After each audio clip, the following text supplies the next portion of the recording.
Hi mayam, ngacdi aido daily vlog oina semjarake tawbane aga daily vlog ka semake aina ka khongon sum koiba khotpada payo ma lak tola papada kwang tal topiu adi binding era hare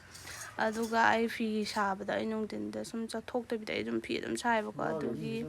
fi sara leiba khopa hingon ka sum ulaninge tawne baba do ngasi lae ko khoba ngasi lae sona kanai khara uyung samban khaba uyung khara yanba ko mayam ngaksamda kakse ama ka lerame chambra makhong changubadagi yen chu puraga pijarame aduga adumai tawre do mayam video se nungaini su khalle yengminase mayam video se sada loisallage yengminase do mayam video se nungaini su khalle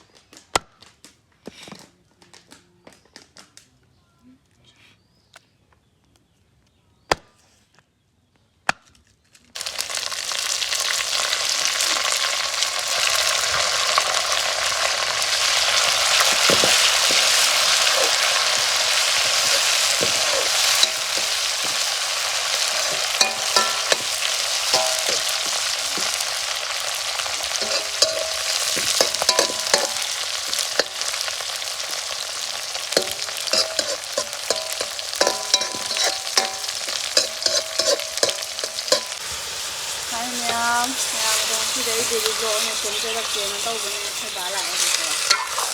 shaba lae ba mai da thong sidina mai da thong se na ha ma dum se sidi ne na mukare sida sabon ha ti ta thu thu hon da ne ha tu de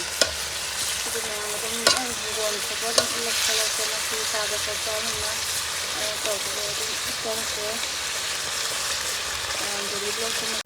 ado mayam video se dum yengbiu nungaiba nungaitaba dum yengbiu ado video se dum toina thagatjarake mayam thum hapchalle aduga morong machida hapchalle hadi machi hajjanaba aduga thum do changnaba morong ma hapchanse samariga Karena mungkin apa sih kalau kamu shaba bilang shaba itu sesuatu saham ini juga itu shaba yang tahu shaba ini yang yang dia ada kan ada nama kerja Nona ini twre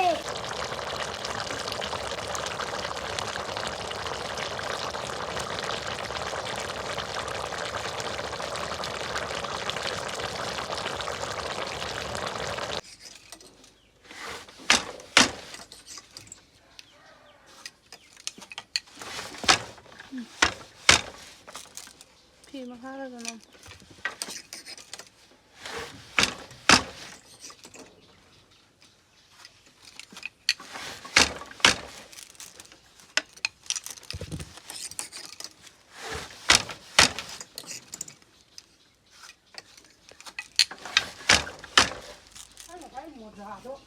mayam ado hingon gi poche khara ucharake sidana chanam leireba ko chanam khara thare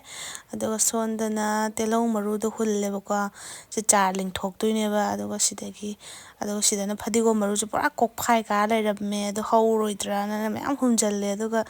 ikai kai hani haure aduga chanam marak sida hangam yala do ina hunjanbane chanam jibudi ma khoi chanaga thapane aduga hangam jina ina hunba aduga sida hangam khara hulle ko chanabane na hunbane chaw hendre aduga sida ije sijina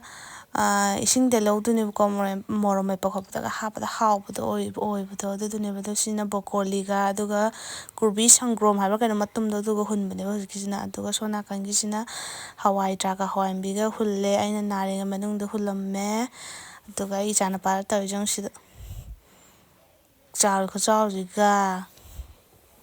lamhenbadi loire mayam ado video se yengbiromo nungaina comment fajaba pibiramo